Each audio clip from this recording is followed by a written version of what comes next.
আজকে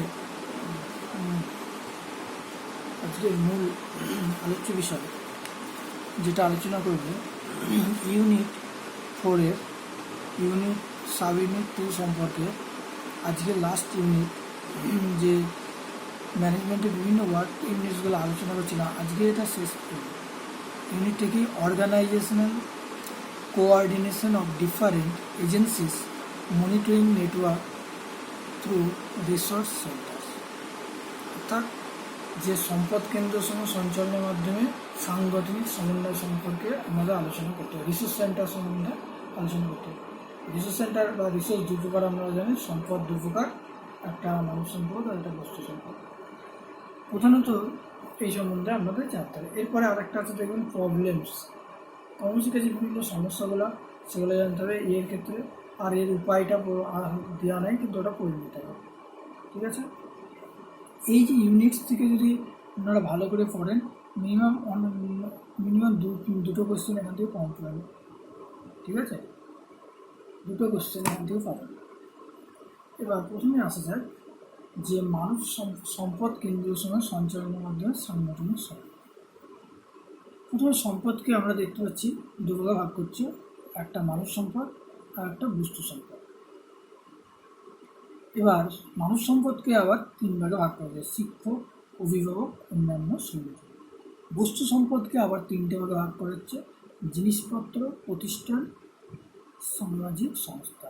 জিনিসপত্র উপকরণকে আবার ভাগ করা হচ্ছে তিনটে, সরকারি, শিল্পমূলক, শিক্ষামূলক, সেবামূলক। আবার সামাজিক সংস্থাকে আবার দুভাগে ভাগ করা, ক্লাব আর গণমাধ্যম। এবার দেখব কর্মশিক্ষার ক্ষেত্রে এটা কী দরকার, কর্মশিক্ষার ক্ষেত্রে সম্পদটা কী করে আসছে। বলছে যে কোনো কাজের জন্য সম্পদের প্রয়োজন, অবশ্যই যে কোনো কাজের জন্য সম্পদের প্রয়োজন। কর্মশিক্ষার বেলাতেও তাই, কর্মশিক্ষার ক্ষেত্রেও তাই।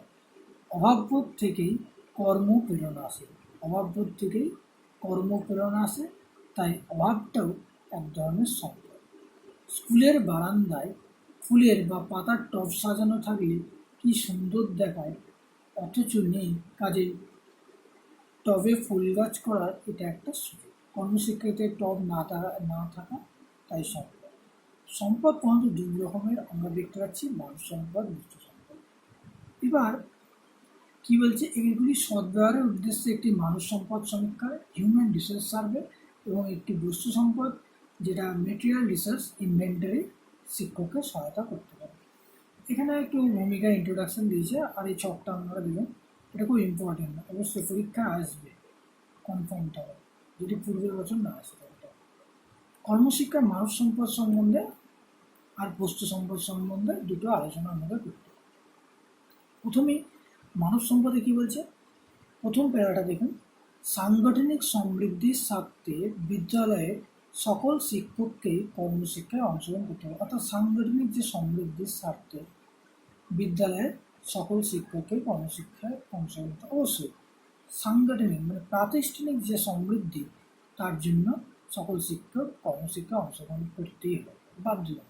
শুধু শ্রেণী পাঠনা কোনো শিক্ষকের একমাত্র কর্তব্য দায়িত্ব নয়, শুধু শ্রেণী পাঠ করাই যে কোনো শিক্ষকের কর্তব্য বা দায়িত্ব, সেটা হতে পারে না। শ্রেণী পাঠ ছাড়াও প্রত্যেক শিক্ষকের কোনো দিকে কর্তৃত্ব আছে, যে ক্লাসের যে শ্রেণীকক্ষ পড়াচ্ছে সেটাই তার যে পুঁথিগত জ্ঞান বা পুঁথিগত বিদ্যা আছে তাছাড়াও মানুষের পাঠ্যক্রম ছাড়াও সব পাঠ্যক্রম প্রত্যেক মানুষের দক্ষতা অবশ্যই আছে। তারা অবশ্যই কর্মশিক্ষার কার্যসূচিতে নানাভাবে দায়িত্ব পালন করতে পারে, কিন্তু এমনও তো কিছু কর্মপ্রকল্প আছে যাতে একজন শিক্ষকের দক্ষতা নাও থাকতে পারে। সেক্ষেত্রে বিদ্যালয় কী করবে, এর উত্তরে কোনো অভিভাবক অথবা সমাজের সম্মুখীন দিকে আমাদের তাকাতে হবে। একজন কর্মশিক্ষক কার্যসূচিতে নানা দায়িত্ব অবশ্যই পালন করতে পারে, আবার এমন কিছু কর্মপ্রকল্প আছে যেক্ষেত্রে একজন শিক্ষকের দক্ষতা নাও থাকতে হবে। সব দক্ষতা বলছি আমি, কিন্তু কিছু দক্ষতা, কর্তৃত্ব বা স্কিল সব শিক্ষকেরই থাকে। দ্বিতীয় প্যারায় আসে, দ্বিতীয় প্যারায় কী বলছে দেখুন, বিদ্যালয়ের ছাত্ররা বই বাঁধায় বা কাঠের বুক ব্লকের কাজ শিখতে চায়। বিদ্যালয়ের ছাত্ররা বই বাঁধায় বা কাঠের বুক র্যাকের কাজ শিখতে চায়, ঠিক আছে, কিন্তু র্যাকের কাজ শিখতে চায়, কিন্তু কোনো শিক্ষকের সে বিষয়ে কর্তৃত্ব নেই। অনেক শিক্ষক বই বাধায় না করতেও পারে, না জানতেও পারে, কিন্তু সে কী বলছে, এক্ষেত্রে হয়তো কোনো ছাত্রকে অভিভাবক নিজেই বুক বাইন্ডার অথবা ছুতো, হ্যাঁ কোনো কোনো ছাত্রের অভিভাবক অথবা বুক বাইন্ডার অথবা ছুতোর থাকে। যেমন আমাদের স্কুলে একটা ভালো প্রতিভাবান ছিল, তার বাবা খুব ভালো বই বাধ্য এবং ছুতোর ছিল, খুব ভালো স্ত্রী, খুব ভালো জুতো সেলাই করতো। সে খুব ভালো প্রতিভাবান ছেলে ছিল, মেরিটোরিয়াস স্টুডেন্ট, সেরকম থাকতেই পারে। তার সঙ্গে যোগাযোগ করে বিদ্যালয়ে তাকে আনিয়ে সমস্যার কথাটা বোঝানো হয়, তিনিও সহযোগিতা করতে সম্মত হন। তার সঙ্গে যোগাযোগ করে বিদ্যালয়ে তাকে আনে সমস্যার সমাধান করতে বলা হলো। সংশ্লিষ্ট শিক্ষক নিজে আগে ওই অভিভাবকের কাছ থেকে বই বাঁধায় বা বুক তৈরির কৌশল শিখে নেন। যে শিক্ষক আছে তিনি কী করবে, অভিভাবকের কাছ থেকে বই বাঁধায় বা বুক তৈরির যে কৌশল সেটা শিখে নেবে। শিক্ষকই তার প্রথম ছাত্রদলের একজন। শিল্পীর সুবিধা মতো দিনে তাকে স্কুলে কয়েকদিন আনিয়ে ছাত্রদের ওই উৎপাদন কৌশলটি শিখিয়ে দেওয়া যায়। কেবলমাত্র শিক্ষকই যে এভাবে কর্মফল রূপায়ণে নেতৃত্ব দেবেন তাই নয়, বিদ্যালয়ের শিক্ষাকর্মীগণও এই প্রকল্পে সামিল হয়ে সহযোগিতা করতে পারে। নেক্সট দেখুন, কর্মশিক্ষা বিশেষজ্ঞের মতে চারপাশের সামাজিক পরিবেশে কোনো না কোনো বিশেষজ্ঞ কর্মীর অভাব নেই। চারপাশে সামাজিক পরিবেশ যে আছে সেখানে কোনো না কোনো বিশেষজ্ঞ কর্মীর অভাব নেই। একদিকে যেমন ছাত্রদের পর্যবেক্ষণের জন্য নিয়ে যেতে হবে বিদ্যালয়ের বাইরে এই শিল্পকর্মীদের কাছে তাদের কাজের সঙ্গে পরিচিত হতে, অন্যদিকে তেমনি এইসব শিল্পকর্মীকে সশ্রদ্ধ আমন্ত্রণ জানিয়ে বিদ্যালয়ে আনতে হবে তাদের কাছ থেকে বিশেষ কাজে কীট কৌশল শেখাবার জন্য, কাজের সমস্যা বোঝাবার জন্য। এমনিভাবে সমাজ পরিবেশের বিভিন্ন মানুষ সম্পদ কর্মশিক্ষার প্রয়োজনে কাজে লাগাবার ব্যবস্থা করা যায়, বিদ্যালয় সমাজের মধ্যে সেতু রচনা করা যায়, এটা বলা হচ্ছে। এই হলো ব্যাপার, কিছুই না, খুব ইজি। কর্মসংখ্যায় মানব সম্পদ মানে মানুষকে নিয়ে আলোচনা, মানুষই এখানে মেন সম্পদ। এবার পরেরটাতে আসা যাক, বস্তু সম্পদ। বস্তু সম্পদটা কি দেওয়া হয়েছে তাহলে, এই আছে এতটা, ঠিক আছে। বস্তু সম্পদ, এবার বস্তু সম্পদ কি হচ্ছে, মশলাপাতি বস্তু সম্পদ কোনগুলো, মানব সম্পদ থেকে বুঝলাম। কর্মশিক্ষা খুব একটা কঠিন না, একবার করে রিভিউ করলে মোটামুটি আপনারা দেখতে পাবেন যে বিরাট একটা কঠিন সাবজেক্ট সেরকম আমাদের কিছু না। একটু আপনাদেরকে জাস্ট একটু রিডিংটা করতে হবে, ঠিক আছে। রিডিংটা করে অন্তর্নিহিত ইনার মিনিংটা কী বলতে চাইছে সেইটা বুঝে আপনাদের লিখলে মোটামুটি হবে। আর পয়েন্টগুলো যেন ঠিকঠাক থাকে, এটা একটা ব্যাপার, ঠিক আছে। এই দিকটা যেন খেয়াল করবে। নেক্সট দেখুন, মশলাপাতি আর সবজি না হলে যেমন তরকারি রান্না না হয়, তরকারি রান্না হয় না, অবশ্যই মশলাপাতি সবজি ছাড়া তরকারি কোনোদিনই রান্না হয় না, তেমনি উপকরণ বা কাঁচামাল না হলে কোনো কিছু উৎপাদন করা যায় না। হ্যাঁ অবশ্যই উপকরণ বা কাঁচামাল না হলে কোনো কিছু উৎপাদন করা যায় না প্রোডাক্ট। উপকরণ তো দোকান বাজারে পাওয়া যায় পয়সা দিয়ে, অবশ্যই উপকরণ কিনতে গেলে পয়সা দিয়েই কিনতে হবে। কিন্তু হাতের কাছে কত রকমের জিনিসপত্র আছে, ছাত্রছাত্রী নিজেরাই ছোটোখাটো সরঞ্জাম নিয়ে আসতে পারে, যার জন্য স্কুলকে অর্থ ব্যয় করতে হয় না। আর অনেক হাতের কাছে অনেক জিনিসপত্র আছে, সেগুলো দিয়েই এবং ছোটোখাটো সরঞ্জাম করে নিয়ে আসতে পারে, এবার স্কুল সেগুলোর ক্ষেত্রে অর্থ ব্যয় না করতে পারে। যেমন একটা উদাহরণ দিচ্ছি আমি, যদি ধরেন ন্যায় তৈরি করছেন বা সাবান তৈরি করছেন, স্কুল কী করে করতে হবে, খুন্তি কিনতে হবে, স্টোভ কিনতে হবে, তারপরে ধরেন একটা কড়াই কিনতে হবে। এগুলো যদি আমরা স্কুল যদি কিনতে না পারি বা স্কুল সামর্থ্য না থাকে, অনেক অনেক স্কুলের থাকে না, যে থাকলেও কিনে না ইচ্ছা করি, এটাও একটা বড় ব্যাপার। যাই হোক, তা আমি যেটা বলতে চাইছি,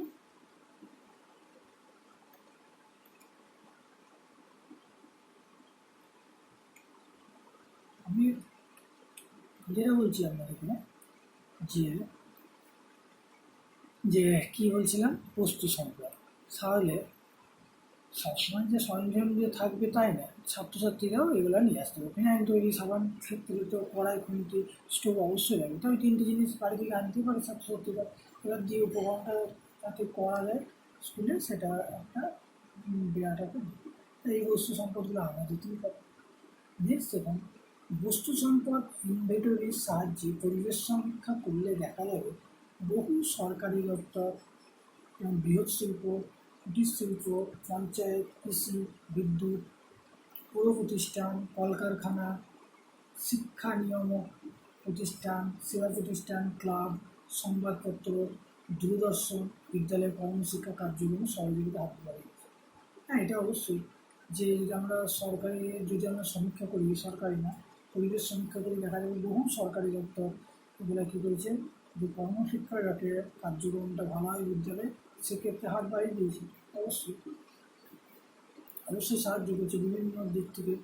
অর্থাৎ কর্মশিক্ষার সার্থক রূপায়ণে বিভিন্ন সংস্থাগুলি কার্যকরী ভূমিকা পালন করতে হয়। সরকারি বেসরকারি নানা কৃষি উৎপাদন, বিপণন সংস্থা, শিল্প সংস্থা, উন্নয়ন পর্ষদ, পঞ্চায়েত সমিতি, পৌরসভা, রামকৃষ্ণ মিশন, রেড ক্রস জাতীয় সেবামূলক প্রতিষ্ঠান নানাভাবে কর্মসূচিগুলিকে এবং সাহায্য করতে হয়। রামকৃষ্ণ মিশন তো বিরাট শিক্ষার একটা বিরাট জায়গায় নিয়ে গেছে। ওরা ধূপকাঠি সব কিছু শেখায়, ওরকম সব কিছু হাতে, মানে কি সব কিছু হাতে তৈরি কীভাবে করতে হয় সেই কাজ হতো, ধূপকাঠি তৈরি করা বা চাষ করা বা যে কোনো কিছু। তো রামকৃষ্ণ মিশন বিরাট একটা অগ্রণী ভূমিকা পালন করেছে কর্মশিক্ষা করতে। এইসব সংস্থার মধ্যে সম্পর্ক সমন্বয় না থাকলে কাজের অসুবিধাও হবে। এক্ষেত্রে মুখ্য ভূমিকা নিতে পারে বিদ্যালয়। অবশ্যই এক্ষেত্রে স্কুল কমপ্লেক্স গঠন করে এটা ভূমিকা নিতে পারে। ৯-১০টি বিদ্যালয় নিয়ে একটি কমপ্লেক্স গঠিত হয়, যার মাধ্যমে সব বিদ্যালয় উপকরণ ক্রয়, সংগ্রহ, উৎপাদিত দ্রব্য বিপণন কিংবা প্রকল্প রূপায়ণ সম্পর্কিত সমস্যার সমাধান সুষ্ঠুভাবে করতে হবে। স্কুল কমপ্লেক্স মানে কি, একসঙ্গে অনেকগুলো বিদ্যালয় নিয়ে স্কুল কমপ্লেক্স হবে। দিয়ে এর উপকরণ নেই, ও দিলে, ওর উপকরণ নেই ও দিলে, বা কোনো একটা সমস্যা হলে তার সমাধানটা করবে। এটা একটা ব্যাপার, ঠিক আছে। মৎস্য দপ্তর, কৃষি দপ্তর, শিল্প দপ্তর, বিদ্যুৎ দপ্তর, সার, বীজ, শিল্প উপকরণ, বৈদ্যুতিক সরঞ্জাম, পরামর্শ দিয়ে অন্যান্যরা সাহায্য করতে পারে। এবার দেখুন, শিক্ষাভিত্তিক সম্পদ কেন্দ্রগুলোর ক্ষমতায় বা কম বেশি। শিক্ষাভিত্তিক যে সম্পদগুলো আছে সেগুলো ক্ষমতায় বা কম বেশি।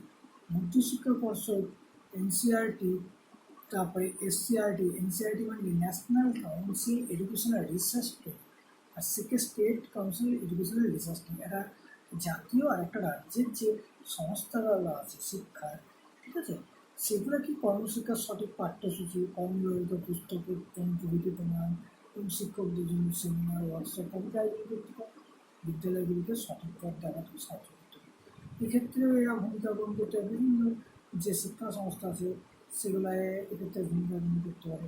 কর্মশিক্ষার যে সঠিক পথ কী হবে বা কী ভবিষ্যতে প্ল্যানিং হবে বা কীভাবে এটা এগিয়ে নিয়ে যাওয়া যাবে, সেই সব পথে কী করতে পারে এনসিআরটি জাতীয় সংস্থা আর রাজ্য শিক্ষা সংস্থা, এরা কী করতে পারে অগ্রণী ভূমিকা পালন অবশ্যই করতে পারে যদি সদিচ্ছা থাকে। ঠিক আছে। নেক্সট দেখুন, যেটা হচ্ছে নিডস সার্ভে, প্রয়োজন সমীক্ষা, নিডস সার্ভে, সম্পদ সমীক্ষা, রিসোর্স সার্ভে এবং বিশেষজ্ঞ সমীক্ষা, এক্সপার্ট সার্ভে, এগুলো একটি উপকল্প হিসেবে কর্মশিক্ষার কার্যগুলি অন্তর্ভুক্ত করে। এই যে প্রয়োজন সমীক্ষা, সম্পদ সমীক্ষা, বিশেষজ্ঞ সমীক্ষা, এই যে সমীক্ষাগুলি কর্মশিক্ষার যে কার্যক্রম সেক্ষেত্রে অন্তর্ভুক্ত হতে পারে। মধ্যশিক্ষা পর্ষদ মনে করেন এই সমীক্ষা একদিকে যেমন কী করবে, ছাত্রদের সমস্যা সমাধান বড় উপায় হতে পারে, অন্যদিকে তেমনি সমাজের সঙ্গে সংযোগ গড়ে তোলার একটা বড় মাধ্যম হতে পারে। প্রকৃতপক্ষে সার্ভে বা সমীক্ষা পরিবেশ উন্নয়নের প্রথম ধাপ। অবশ্যই সার্ভে বা সমীক্ষা পরিবেশের ক্ষেত্রে বিরাট একটা গুরুত্বপূর্ণ সোপান বলা যেতেই পারে। ঠিক আছে। দ্বিতীয় সোপান দেখব ছাত্রদের পরিকল্পনা গড়ে তোলা। ছাত্রদের পরিকল্পনা গড়ে তোলা, এখানে একটু দেখবেন আরও করে আমি এটা বলছি, এই যে সমীক্ষাগুলো বলা হয় না, এই সমীক্ষাগুলো কিন্তু কর্মশিক্ষার ক্ষেত্রে বিরাট একটা গুরুত্বপূর্ণ দিক। ঠিক আছে। এই সমীক্ষার মাধ্যমে কি ছাত্রদের কোনো সমস্যা সমাধান হতে পারে। ঠিক আছে। আবার তেমনি সমাজের সঙ্গে যে সংযোগ বা সমাজের যে প্রয়োজনীয়তা বা সমাজের যে এসেন্সিয়াল নিডস কী দরকার, প্রয়োজনীয় যে চাহিদাটা কী দরকার, নিডস, সেটাও কিন্তু অনেক ক্ষেত্রে জানা যায়। ঠিক আছে। বুঝতে পেরেছেন। এই সমীক্ষাগুলো কিন্তু এই সার্ভে বা সমীক্ষা পরিবেশটাকে উন্নত করার ক্ষেত্রে প্রথম সময়। ঠিক আছে। এটা মানে কি একটা গুরুত্বপূর্ণ আমার মতো স্ট্রং পরিবেশের না সার্ভে সমীক্ষা সবের ক্ষেত্রে দেখা, শুধু বলছি ওয়ার্ক এডুকেশন না, সর্ব ক্ষেত্রেই দেখা। জনগণনার ক্ষেত্রে সার্ভে দরকার। মানে কী করে আমাদের যে ভারতবর্ষের জনসংখ্যা মোট 2011 হিসাবে জনসংখ্যা আমাদের কত? 121 কোটি। 2018 হিসাবে আইডিয়া মাফিক 135 কোটি। হয়তো 2020 হিসাবে এখন হয়তো 140 কোটি বা 137.75 কোটি, এরকম সামথিং হবে, 137 কোটি এরকম হবে। আর 2018 হিসাবে মানে ওই 135 এরকম সামথিং হবে। তো যাই হোক, ওদিকে যেতে যায় না। তো এই সার্ভে বা সমীক্ষা কিন্তু যে কোনো ক্ষেত্রে খুবই গুরুত্বপূর্ণ। ঠিক আছে, এই সার্ভে সমীক্ষার মাধ্যমে কোনো একটা দিক ভালোভাবে বোঝা যায় যে কী পরিস্থিতিতে আছে ভারতবর্ষ, বা শিক্ষাটা কোন পরিস্থিতিতে আছে, বা কোন দিকে কী উন্নত করতে হবে, সেই ব্যাপারগুলো ভালোভাবে। এবার দেখুন, দ্বিতীয় সোপান হলো ছাত্রদের পরিকল্পনা গড়ে তোলা। দ্বিতীয় সোপান হলো ছাত্রদের পরিকল্পনা গড়ে তোলা। পরিকল্পনা প্রণয়নে ছাত্রদের সংযুক্ত করতে পারলে সবচেয়ে বড় লাভ হয়। তাহলে পর্যবেক্ষণ ক্ষমতার সম্প্রসারণ, মানসিকতার বিকাশ, বিজ্ঞানসম্মত উপায়ে কর্মসম্পদের কলাকৌশল আয়ত্ত করে, সমস্যা সমাধানের মধ্যে দিয়ে বিদ্যালয়ের সঙ্গে অভিভাবকের সম্পর্ক নিবিড় হয়ে উঠতে পারে। বিদ্যালয়ের সাংগঠনিক দিক দিয়ে এই সহযোগিতাটা বড় শক্তি। পরিকল্পনা মানে ছাত্রদের সংযুক্ত করতে পারলে সবচেয়ে বড় লাভ হয়। পর্যবেক্ষণ ক্ষমতা সম্প্রসারণ, মানসিকতার বিকাশ, বিজ্ঞানসম্মতভাবে কর্মসম্পদের কলাকৌশল আয়ত্তীকরণ, সমস্যা সমাধানের মধ্যে দিয়ে বিদ্যালয়ের সঙ্গে অভিভাবকের সম্পর্ক নিবিড় করতে পারে। বিদ্যালয়ের সাংগঠনিক দিক দিয়ে এই সহযোগিতাটা বড় সম্পর্ক অবশ্যই। তাহলে এই যে জিনিসগুলো বললাম, এগুলো হলো বস্তু সম্পর্ক। এবার আমরা একটা মন্তব্যতে আসবো। মন্তব্যটা কী দেবে? অভিজ্ঞতায় দেখা যাচ্ছে কার্যকর সঞ্চালন প্রক্রিয়া বা মনিটরিং এবং তত্ত্বাবধান ব্যবস্থা, যেটা সুপারভাইজারি সিস্টেম না থাকার দরুন কর্মশিক্ষার কার্যক্রম ক্ষতিগ্রস্ত। অবশ্যই যদি মনিটরিং এবং সুপারভাইজারি এই দুটো যদি না থাকে, কর্মশিক্ষার কিন্তু যে কারিকুলাম বা যে কার্যসূচি সেটা কিন্তু ব্যর্থ হবে। ঠিক আছে, বা ব্যাহত হবে বা ক্ষতি হবে। এসিকিউডাব্লিউ হোক আর কর্মশিক্ষায় হোক, এটি কার্যক্রমের দুর্বলতম হয়। এসিপিডাব্লিউটি একটু ফুল ফর্মটা বলে দিই, যারা পূর্ব ভিডিও দেখেনি। এসিপিটা হলো সোশ্যালি ইউজফুল প্রোডাক্টিভ ওয়ার্ক। পরীক্ষায় সব কোশ্চেনে ফুল ফর্ম জানতে চাও, ঠিক আছে, তা জানতে পারবে সোশ্যালি ইউজফুল প্রোডাক্টিভ ওয়ার্ক। ঠিক আছে, তাই এসিপিডাব্লিউ হোক বা কর্মশিক্ষায় হোক, এটি কার্যক্রমের দুর্বলতম জায়গা। পশ্চিমবঙ্গ মধ্যশিক্ষা পর্ষদের প্রাক্তন সভাপতি সত্যেন্দ্র মোহন চট্টোপাধ্যায়ের নেতৃত্বে একসময় পর্ষদ অনেকগুলি ইন্সপেকশন টিম গঠন করে কলকাতা সহ বিভিন্ন জেলায় ঘুরে ঘুরে বিদ্যালয়ে কর্মশিক্ষার কার্যক্রম পরিদর্শন ও তত্ত্বাবধানে আয়োজন করেছিল। তাহলে বলছি, পশ্চিমবঙ্গ মধ্যশিক্ষা পর্ষদ যে পশ্চিমবঙ্গ মধ্যশিক্ষা পর্ষদ প্রাক্তন সভাপতি সত্যেন্দ্র মোহন চট্টোপাধ্যায় ছিল, সে মধ্যশিক্ষা পর্ষদের প্রাক্তন এখন। ঠিক আছে, উনি এখন মারা গেছে আর বেঁচে নেই। ঠিক আছে, একসময় পর্ষদ অনেকগুলো ইন্সপেকশন টিম গঠন করে কলকাতা সহ বিভিন্ন জেলায় ঘুরে ঘুরে বিদ্যালয়ে কর্মশিক্ষার যে কার্যক্রম পরিদর্শন এবং তত্ত্বাবধান করে, কী কী কার্যক্রম হবে আর কী কী এর তত্ত্বাবধান করা হয় সেটা। এবার উদ্যমের অভাবে সে ব্যবস্থা বহু বছর আগে বন্ধ হয়ে। সত্যেন্দ্র মোহন চট্টোপাধ্যায় যখন এই উদ্যোগটা মানে পরিদর্শন ইন্সপেকশন এগুলা যখন শুরু করলেন, এবার সেটা তো কাউকে তো টানতে হবে, রেসটা কাউকে টানতে হবে, রেসের ঘোড়া। সেই রেসের ঘোড়া টানার মতো লোক না থাকার জন্য সেই যে ভাবনা চিন্তা অঙ্কুরেই তা বিনাশ ঘটে। ঠিক আছে, এবার NCERT national council educational research and training এটা কি বলছে, এটা সুপারিশ করেছে। কি দেখেন, boards of education need to set up teams from local schools with some experts to make periodic visits to see the work in action, to share experiences, to snowball good features. At the time of the school inspection, particular attention should be given to the work experience area of education. Questionnaires can also be administered from time to time. A report of the National Review Seminar on Work Experience, March 1990. এখানে একটা NCERT একটা বক্তব্য দিয়েছে কি boards of education কী করছে, যে local যে স্কুলগুলো থাকে তাদের যে তারা যে ভিজিট করবে সে অ্যাকশনের ক্ষেত্রে সে তাদের যে অভিজ্ঞতা, তাদের কী বৈশিষ্ট্য হবে সেইগুলো কী করতে পারে সেট আপ করতে পারে। আর স্কুলে ইন্সপেকশন বা পার্টিকুলারভাবে অ্যাটেনশন ওয়ার্ক এডুকেশনের ক্ষেত্রে দিতে হবে। আর কোয়েশ্চেনারি অবশ্যই টাইম টু টাইম কী করতে হবে, গঠন করতে হবে। বুঝতে পারছেন? প্রশ্ন এটা এটা একটা সেমিনারে বলা হচ্ছে 1990, মন্তব্য করেছি এনসিআরটি। ঠিক আছে, এই হলো সামগ্রিকভাবে যে আপনাদের জানানো বিষয় ছিল যে কর্মশিক্ষার যে সম্পদ, সেই সম্পদ রিসোর্স সেন্টার বা সম্পদ, রিসোর্স মানে কি সম্পদ, তাহলে সেই সম্পদ দুটো মানব সম্পদ বস্তু সম্পদ পরীক্ষায় এটা খুব ইম্পর্টেন্ট আছে, আসবে, বলতে পারে এর ভূমিকা সম্পর্কে আলোচনা করে। ঠিক আছে, কর্মশিক্ষার ক্ষেত্রে মানব সম্পদ বস্তু সম্পদের ভূমিকা বা কর্মশিক্ষার সম্পদের ভূমিকা আলোচনা করে। এই হলো আজকের মূল আলোচ্য বিষয়। আশা করি আপনারা প্রত্যেকে বুঝেছে।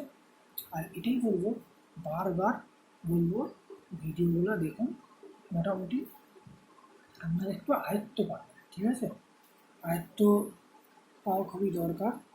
আর পড়াশোনা প্রত্যেকে বলবো একটু ক্যাজুয়াল না হয়ে একটু ভালো করে পড়াশোনা করার চেষ্টা করেন। ঠিক আছে, কারণ সামনে কিন্তু পরীক্ষা চলে আসবে, পরীক্ষার আর বেশি দেরি নেই। ঠিক আছে, আমি কিন্তু আমার ইউনিট 4 তো কমপ্লিট হয়ে গেল, আর একটা ভিডিও করলে ইউনিট 4 কমপ্লিট। আমি মূল জিনিসগুলো পড়াচ্ছি। আর একটা দেখুন এক্সকারশন, ওটা আপনারা এক্সকারশন ল্যাবরেটরি সম্বন্ধে আপনারা প্রচুর জানেন। ঠিক আছে, এ সম্বন্ধে আলোচনা করার কিছু না, প্রবলেমসটা খুব ইম্পর্ট্যান্ট, আর প্রবলেমসের ওয়েস্টটা খুব ইম্পর্ট্যান্ট। আমি এটা পড়া দেবো একটা ভিডিওতে, এটা আলোচনা করি। তারপরে চলে যাবো ইউনিট 5 ডাইরেক্ট। ঠিক আছে, আর একটা ভিডিও হবে, তাহলে ইউনিট 4 মোটামুটি কমপ্লিট। আমি যেগুলো পড়ালাম, এই যদি আপনারা বেশি নেই 4টে ইউনিট যদি ভালো করে পড়ালাম, যে 4টে ইউনিট পড়ালাম, তাহলে কিন্তু অ্যাপ্রোপ্রিয়েট সব কমপ্লিট। ঠিক আছে, আর একটা ইউনিট থাকবে দেখবেন, এই ইউনিট 3 তো ম্যাথডগুলো আছে, তো আমি পড়িয়ে দেবো সব ম্যাথডটিও, খুব ইজি, এটা কঠিন না। এইখানে দেখবেন ল্যাবরেটরি মেথড আছে, আর এইখানে দেখবেন ওয়ার্ক এডুকেশন ল্যাবরেটরি, একই জিনিস। ঠিক আছে, ওই সাজুজ্য একই, তাই ওই জন্য আমি এটাকে প্রথমেই বাদ দিয়েছি।